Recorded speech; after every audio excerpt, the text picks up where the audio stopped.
you looking forward to this tournament as a whole in terms of what will you look to build on from the World Cup into the Six Nations? I think you're always looking forward. I'm looking forward to seeing how some new guys go for us. I think there will be guys really challenging for spots, and we're very open-minded about, from the squad we've got, who then goes ahead and plays against Wales round one. And I think no matter what way it happens, we know how tough that game is going to be. Just in terms of those kind of young players, are you a little bit disappointed given that Munster and Leinster are out of the European Cup, that more young players weren't given a chance? No, look, I think young players were given a really good chance, because it's not the place to blood young players necessarily, and at the very height of Europe, they filter in through the Pro 12 and then into Europe and then into the Test arena would be the normal way it happens. Sometimes people vault one of those kind of preliminary qualification areas, but I do think that young players have been given a really good opportunity. I've spoken to a number of them. Some of them are inside the squad, the likes of Alton Delane and the like. And at the same time, I've spoken to some of the ones who aren't, the likes of Jack O'Donoghue, who's had a really resilient and progressive season for Munster, and Gary Ringrose, who's had some impressive cameos and performances, full performances for Leinster.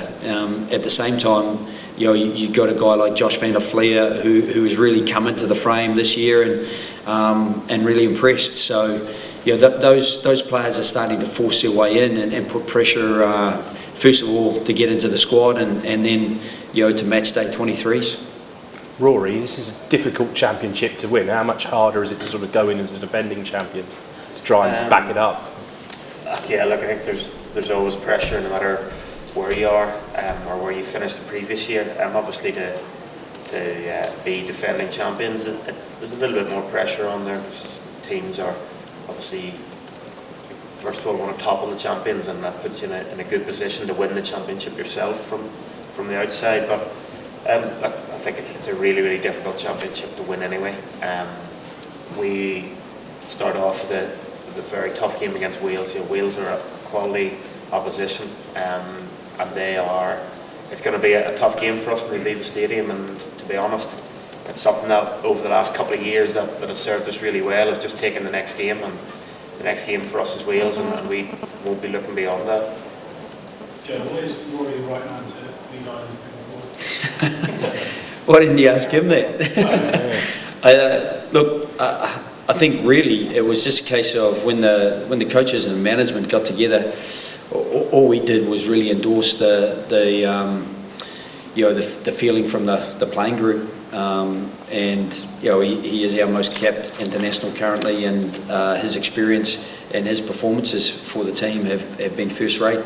Off the pitch, he's the consummate professional, and as a gentleman farmer, he's got lots of time on his hands to commit to the various duties that captaincy requires.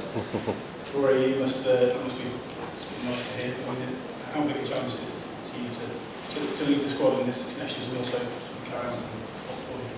Yeah, it's a big challenge. I think if you speak to Paul before, he took over from Brian. It was a big challenge, stepping into big shoes there. Brian before that, really taking over from Woody. There's sort of, every time there's a bit of a change in captain, you're filling big shoes because they've been pivotal parts of Irish rugby. I think it is a challenge, but I think the one thing that certainly Paulie did really well was he didn't change how he went about things. He got put in there because of how he was around the place, and that's sort of something that I suppose that you don't have to reinvent things just because you're captain now. You just keep trying to lead by example and try to keep, and we lean very heavily on the senior players like we have done in the 2 years under Joe, and that'll continue. There's some really, really good senior players there with captain experience at international club level, and as always, you know, they will be the key driving factors in Ireland going forward.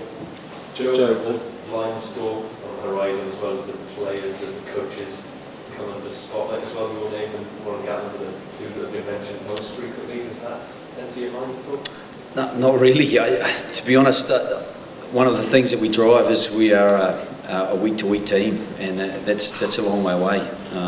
So, you know, it's not something that I even think about. I don't think you can get distracted by things external to the bubble that we live in, and our bubble is about how can we be the best prepared we can be. We are based a little bit out of town, and really this is a pretty big visit for us. There's lots of people, and normally we're out pretty much by ourselves working away. So that's the full focus for both players and coaches and anyone else at the moment is really just trying to make sure we can do as well as we can in the championship.